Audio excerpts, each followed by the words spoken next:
भारत के हाथों में मैच में जो हार मिली उस बीच मुनीर के लिए नई मुसीबत भी खड़ी हो गई।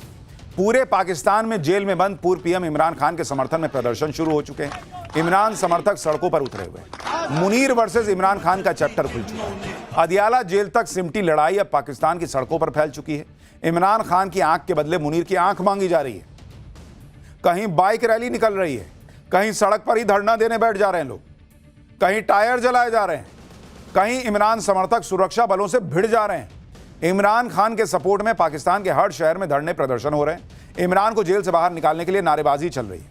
प्रदर्शनकारियों का टारगेट मुनीर है। मुनीर पर जेल में बंद इमरान खान को अंधा करने का आरोप लग रहा है। सुनिए प्रदर्शनकारी क्या कह रहे हैं, फिर आपको बताता हूं कि मुनीर के खिलाफ और इमरान खान के समर्थन में दुनिया भर में मोर्चा कैसे खुल गया है। इमरान खान को लेकर पाकिस्तान में ही नहीं पूरी दुनिया में माहौल बना हुआ है। वर्ल्ड क्रिकेट में अपने देश के कप्तान रह चुके 14 पूर्व क्रिकेटर भी इमरान खान के समर्थन में उतर आए। इन सभी क्रिकेटर्स ने पाकिस्तान के पीएम शहबाज शरीफ को चिट्ठी लिखी है। चिट्ठी लिखने वालों में भारत के पूर्व कप्तान सुनील गावस्कर और कपिल देव शामिल हैं। ऑस्ट्रेलिया के पूर्व कप्तान Allan Border, Steve Waugh, Greg Chappell, Ian Chappell और किम ह्यूज। इंग्लैंड के पूर्व कप्तान Mike Atherton, Nasser Hussain, Mike Brearley और डेविड गावर। वेस्ट इंडीज के पूर्व कप्तान क्लाइव लॉयड, न्यूजीलैंड के पूर्व कप्तान जॉन राइट और ऑस्ट्रेलिया महिला क्रिकेट टीम की पूर्व कप्तान बेलिंडा क्लार्क शामिल हैं। इन 14 लोगों ने बाकायदा चिट्ठी लिखी है भाई कि इमरान खान के साथ क्या ही हो रहा है, लेकिन पाकिस्तान को शर्म आती है, वही काम कर रहा है। फिर आज जो भारत की डील हुई है और एआई समिट का जो फील है, डील और फील दोनों की बात होगी। भारत के एआई समिट के दूसरे दिन क्या क्या हो रहा है, जो ग्राउंड रिपोर्ट्स हैं उसमें क्या सही में मिसमैनेज दिखा नहीं दिखा, सोशल मीडिया का नैरेटिव कितना सही है नहीं, और उस समिट में क्या अद्भुत दिखा है, सब आपको दिखाऊं। लेकिन पहले बात उस मुलाकात की जिसकी चर्चा पूरी दुनिया में हो रही। आज शाम को मुंबई में पीएम मोदी और फ्रांस के राष्ट्रपति इमैनुअल मैक्रों की कुछ इस अंदाज में मुलाकात हुई। पीएम मोदी ने फ्रांस के राष्ट्रपति को गले लगाकर उनका स्वागत किया। दोनों नेता ऐसे मिले जैसे कोई पुराने दोस्त मिलते हैं। मुलाकात के वक्त पीएम मोदी ने फ्रांस के राष्ट्रपति को ऐसा क्या पूछा कि दोनों नेता ठहाके लगाने लगे। एक बार देखिए, फिर बताता हूं कि भारत और फ्रांस के बीच कौन सी मेगा डील होने वाली है जिस पर चीन, अमेरिका, पाकिस्तान की नजर गड़ी हुई।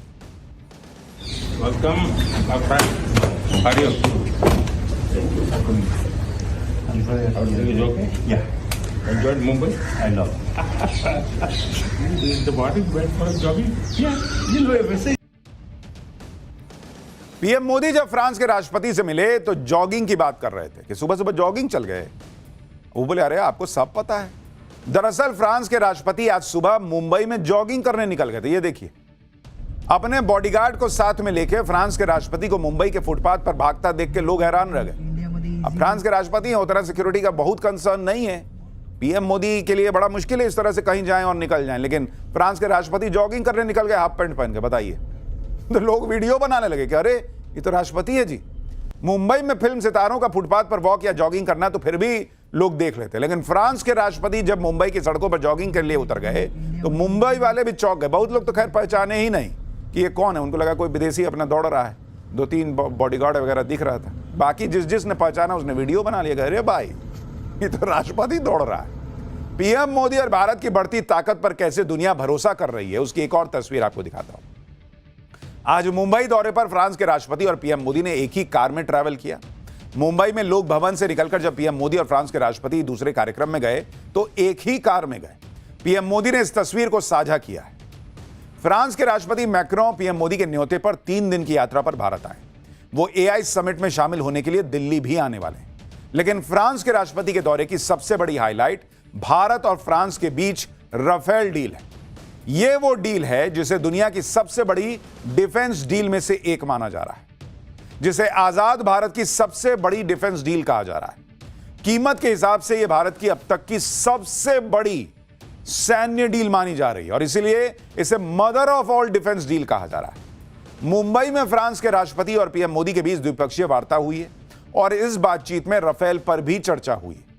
फ्रांस के राष्ट्रपति ऐसे वक्त में भारत आए हैं जब कुछ दिन पहले ही डिफेंस एक्विजिशन काउंसिल ने फ्रांस के राफेल खरीदने पर मुहर लगा दी है।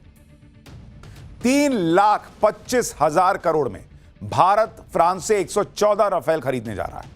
इसमें से 96 राफेल जेट को फ्रांस की डसॉ कंपनी भारत के नागपुर की फैसिलिटी में विकसित करेगी, जबकि 18 राफेल फाइटर जेट का निर्माण फ्रांस में होगा। नई डील में ज्यादातर जेट F4 वर्जन के होंगे। अभी भारतीय वायुसेना के पास राफेल का F3 वेरिएंट है। प्लान के मुताबिक F4 जेट की डिलीवरी 2028-29 से शुरू हो जाएगी और 2030 के बाद मिलने वाले जेट F5 यानी सुपर राफेल होंगे। 2030 से 2035 तक भारत के पास राफेल विमानों की कुल संख्या 176 हो जाएगी। फ्रांसीसी मीडिया आउटलेट ला ट्रिब्यून की एक चौंकाने वाली रिपोर्ट के मुताबिक नई दिल्ली अब भारतीय नौसेना के लिए 31 अतिरिक्त राफेल M यानी मरीन लड़ाकू विमानों के ऑर्डर के बारे में भी सोच रही है। सबसे दिलचस्प बात यह है कि भारतीय नौसेना, जिसने पहले ही अप्रैल 2025 में 26 राफेल M का ऑर्डर दिया था, अब 31 और विमानों की मांग कर रही है। यदि ऐसा होता है तो भारतीय नौसेना के पास 57 राफेल विमान होंगे, जबकि खुद फ्रांस की नौसेना के पास 41 फाइटर जेट है। यानी नरेंद्र मोदी जब कहते हैं कि वो विकसित भारत बना रहे हैं, तो भाई जब आप विकसित होंगे, बड़ी कंपनियों के साथ काम कर रहे होंगे, बड़े देशों के साथ काम कर रहे होंगे, डेवलप्ड नेशन होंगे, डेवलपिंग नहीं डेवलप्ड नेशन, तो भाई आपका सब कुछ वैसा ही होना चाहिए ना। 10 लोग नजर गड़ाए रहेंगे, कोई इधर से अटैक करना चाहेगा, कोई उधर से करना चाहेगा। अपने आप को मजबूत रखना होगा। नरेंद्र मोदी उसकी तैयारी कर रहे हैं। इसलिए यह मेगा डील हो रही है कि भाई ऐसे ऐसे हथियार रखो कि दुनिया में जो भी आस पड़ोस में जिनकी बहुत सुलगती है हमसे, वो औकात में रहने चाहिए। भारत और फ्रांस की दोस्ती सिर्फ राफेल फाइटर जेट तक सीमित नहीं है, बल्कि इस डिफेंस पार्टनरशिप में सबमरीन, हेलीकॉप्टर, रॉकेट की भी बात हो रही है। भारत फ्रांस से राफेल तो खरीद ही रहा है, बदले में फ्रांस भारत से कौन सा हथियार खरीदने वाला है वो भी आपको बताऊंगा। लेकिन पहले देखिए कि आज पीएम मोदी और फ्रांस के राष्ट्रपति ने दोनों देशों की दोस्ती को नेक्स्ट लेवल पर पहुंचा दिया। भारत और फ्रांस ने अपने संबंधों को अपग्रेड कर दिया है। पीएम मोदी ने आज ऐलान किया कि भारत और फ्रांस के बीच अब स्पेशल ग्लोबल स्ट्रैटेजिक पार्टनरशिप हो गई है। यह देशों के बीच संबंधों को और ज्यादा मजबूत करने का टर्म है। फ्रांस इस साल G7 की मेजबानी कर रहा है और फ्रांस के राष्ट्रपति ने इसके लिए पीएम मोदी को न्योता भी दे दिया कि आप भी आइए ना। फ्रांस के राष्ट्रपति ने भी भारत को फ्रांस के सबसे भरोसेमंद सहयोगी में से एक बताया। भारत और फ्रांस की यह दोस्ती देखकर अमेरिका को भयंकर मिर्ची लगी होगी बॉस, क्योंकि यूरोपीय देश फ्रांस के राष्ट्रपति मैक्रों वो नेता हैं जिन्होंने कुछ वक्त पहले वर्ल्ड इकोनॉमिक फोरम में डोनाल्ड ट्रंप को खूब सुनाया था। ट्रंप भी कई बार अलग अलग मन से मैक्रों का मजाक उड़ाते रहे। दोनों नेताओं के बीच टकराव हाल ही के दिनों में बढ़ा है। इस बीच फ्रांस के राष्ट्रपति भारत से अपनी दोस्ती बढ़ा रहे हैं। इससे पहले यूरोप भी भारत के साथ मदर ऑफ ऑल डील कर चुका है।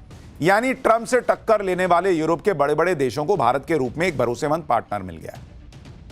ऊपर से जो राहुल गांधी कह रहे थे कि नरेंद्र मोदी चोक्ड हो गए, यूएस ने जो है वो कब्जे में ले लिया, ये कर लिया, अपने हिसाब से डील कर ली। अब राहुल गांधी नहीं बता रहे कि भाई ये mother of all defence deal France से कैसे हो गई जब चोक अमेरिका ने कर रखा था ना। तब बोलना था, बोल दिया, अब गायब। भारत अपने हिसाब से चलता रहा है, चलता आया है, चलता रहेगा। यह नरेंद्र मोदी का क्लियर हिसाब है बॉस। हमको राफेल चाहिए तो हम राफेल ही लेंगे।